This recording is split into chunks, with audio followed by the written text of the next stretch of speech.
natin by finals na. But for now, ang concept is, the stagger ta, kahit tungkol ang available space dili is tamang kagamay. So, we need to move it so that ang ilang na distance is ma-increase. Okay? So, these are stagger holes. So, matagbo kong stagger hole na class. So, this would be the hole kung exist sa inyong member. Okay?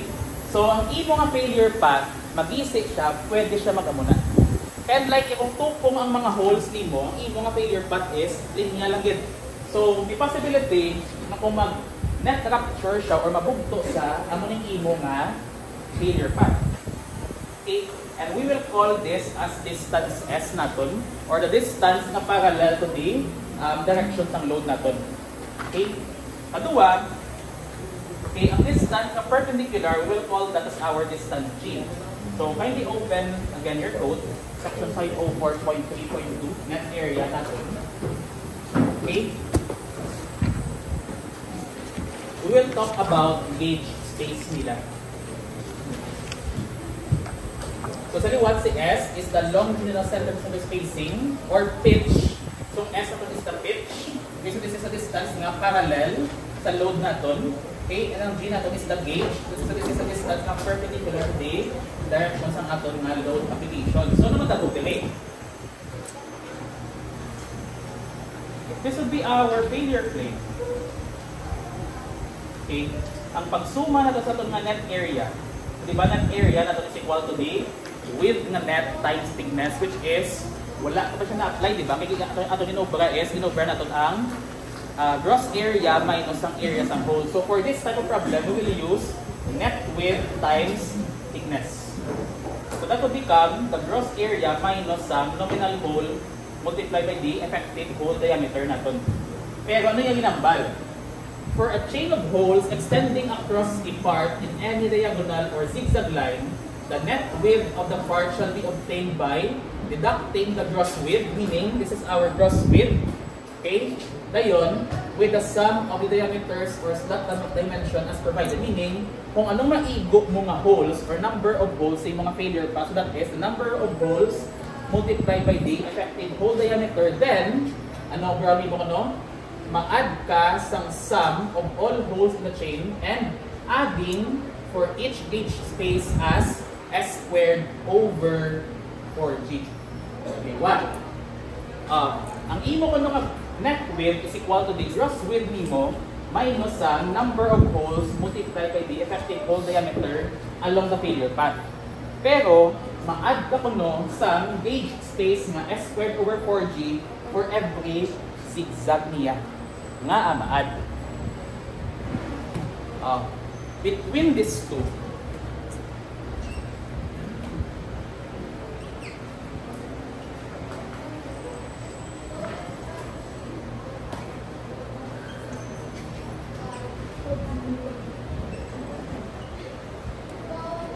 maglantaw to sa cross-section, di ba? Ang sadaling nga portion natin. Ang aton nga net width is, ari ka, di ba? Ari. Sakto? Pero maglabot din ang tabo siya kung naka-staggered siya. Ang ari nga portion ng matabo, naglaba. Sakto, nagdiagonal siya. Tapos ari, nagdiagonal. Tapos ari, balik, di ba? So meaning, tanan to nga zigzag ang iya nga path, you need to add plus S squared over 4G. Kaya nga to take into account ang pag-increase ng imo nga width coming from this going dire. Kaya magamo na sir, dapat obra mo na lang is Pythagorean theorem ko na lang. Square root of S squared plus G squared, diba? Ini siya, this is your nagani S. Ari, amo ni ang G. O syempre, hindi mo na siya ma-apply nga ang atong class na nature sa tensile loads are applied normal to the planes ng failure path natin. So meaning, dali, kabalota, this is our tensile stress. This is our tensile stress. Pero kung inclined na siya, ang muna yung atong direction sa application sa load. Diba supposedly, mamo na din ang atong reaction, pero may component siya nga normal kag parallel, meaning may shear ka kag may ara kasang normal stress. So, inhimo ni siya class ni AISC as an arbitrary equation to express the equivalent ng normal area ng projection sini. Okay? To take into account kung pila ang area na gamiton ta to express for the normal na ito na force. So, diba, ang concept natin is from this width na ito na area is nag-increase siya nga nag-incline. So, ang question is, pila ang increase niya from this going to dira? Pila ni, let's say, ano siyang length, ano? Ano siya? Ang question, pilang idugang mo? Ang idugang mo is the S squared over 4G. Gets. Diba ta? Diba mo ni siya? So, ang i-reflect ko di, amo ni siyang blue. Ang mangkot, pilang idugang ta? So, ang idugang mo is, amo ni siyang aton na S squared over 4G. Okay? So, this is now our net width. So in order for us to solve for our net area, okay, it is recommendable to or recommended to use ang ating equation na net area is equal to the net width times the thickness ng member na ito. Ina siya complete.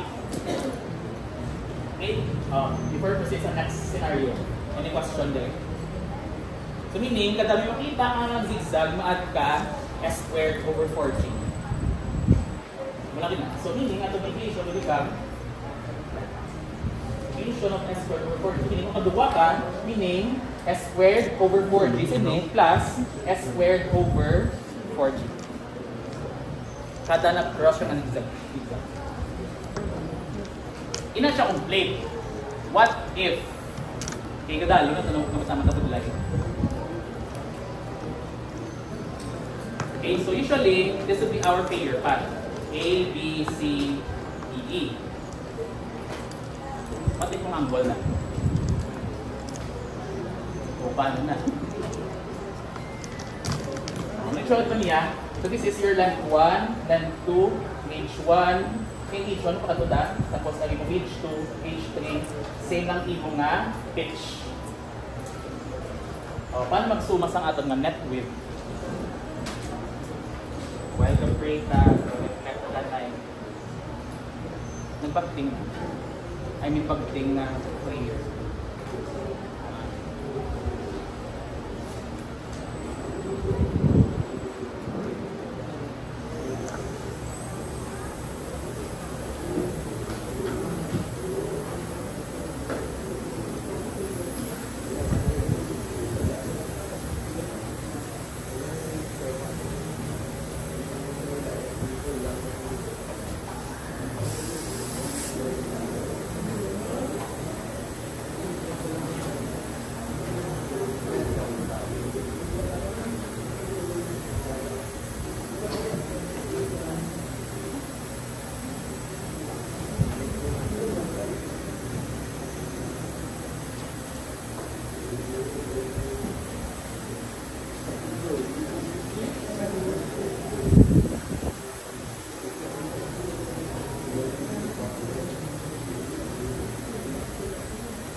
For the cases, if ang ato na member is not a plate, let's say meaning, pwede sa wide flange, pwede siya angle.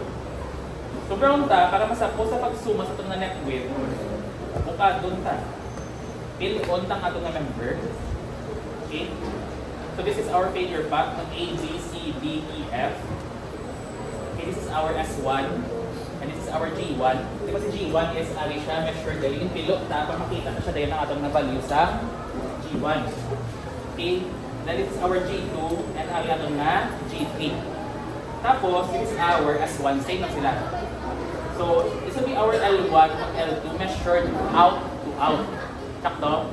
Meaning, kung i-measure itong imong short legs ang imong angle, this is your L1, this is your L2 out to out. Okay? Anong next na yun?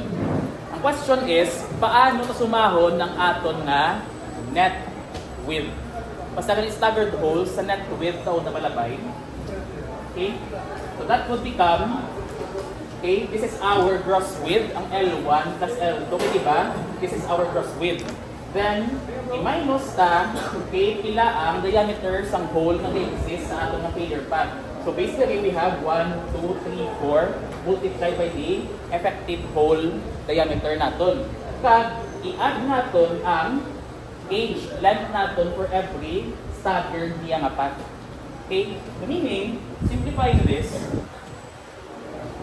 so ang aton na net area would become AG minus AH plus sinig. Okay? Again, di ba introduce ko na we will use net width. What if gamitin ninyo ang gross area kadang area sang hole. So this would become the gauge space multiplied by the thickness kung sa diin na locate ang imo nga gauge spacing. Sa dire, pila ka bilog. We have gauge space nga B to C, we have gauge space nga C to D, kag gauge space nga D to E. Meaning, sa D to E natin, para ma-take into account na i-multiply na sa thickness ng exist sa diri nga length. Tapos sa CD, we will take into account sa thickness ng ari diri, kag what if, ano tabok sa B to C natin? Okay, ang iyan na case,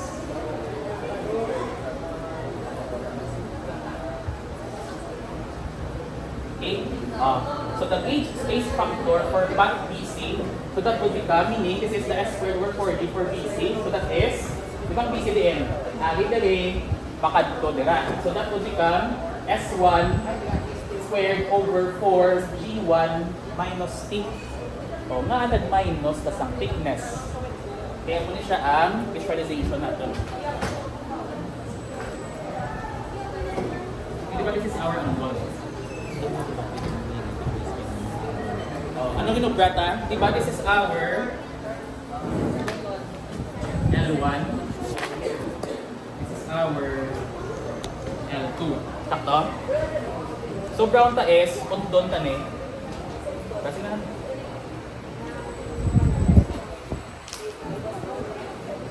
Din siya silo. Silo ta sa babaw. Para mapilot ta, takto? Hindi mo ba pwede pag pilon na nga do stick lang. Pwede ito consider the thickness. So pag labot din, pila ning actual yung length. This is L2 ano, minus ang thickness. Amo na nga kung may buho ka di, sakto, tapos may buho ka di, tapos dili sila na-connect. Meaning, kung originally, amo na siyang buho mo di ba? Sakto. So, di ba may gauge space ka rin tapos halin dire. Okay? Tapos masugpon siya pakadira. So this is your, kung i-add mo ning duwa, that would become your G1. Kaso pag connect mo siya, minusan mo sa thickness to in pilok mo siya. So muna siya to take into consideration sa mga gauge space nga ara sa location nga duwa ka plane. You need to subtract the thickness kung sa diin, take note kung sa diin mo siya gin pilok. Kung pilok mo siya going to this leg, you need to subtract the thickness ng ari man nga leg mismo. Okay? Kaya matabok sa remaining ng mga gauge distances. For example, di ba this is our BC? Okay, natabok siya between sa ini nga leg going to this leg. So we need to subtract the thickness sa aton na prescribed na gauge. Kaya kung tutudon ta, dapat nagbuhin ni siyang imong thickness ni Piario, di ba ginisdo mo da? So minus ang imo nga thickness. Pero for the gauge na going to C to D, okay, ang imo nga gauge space 2 is the same. Kaya wala ka na nagkilo. If that is S1, okay, squared over 4 times G2. Okay, likewise for our remaining pillar path, that is B to A, that is S1 squared over 4 G3. Okay. Okay, no brown ta. You have 2 days, assignment ka. Assignment, pag-check pati. Okay, for problem number 2, for your assignment, sumahod naman eh, solve for this. Okay, solve only for the critical net and effective area. So, duwa ka bilog, no? Pakisan ninyo. Example naman na, practice before sa klase, kabalo na ka mo. Okay? So, we'll proceed on Wednesday. Yellow pad na sir? Yellow paper lang. Wednesday, kung makatapos sa tension. Okay, and I think ang quiz natin is isa lang kita na quiz. Matingog si tension at si compression. One quiz. Kaya ang piyang section din sila katong quiz. Matag ka plates sa buong semana sir? Plates by Wednesday. Matapos na ang design sa tension. So sa Wednesday, we'll continue with staggered holes.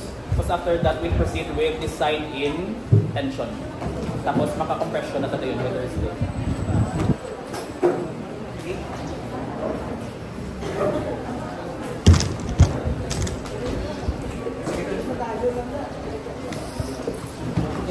Okay, any questions? So, by Wednesday, I think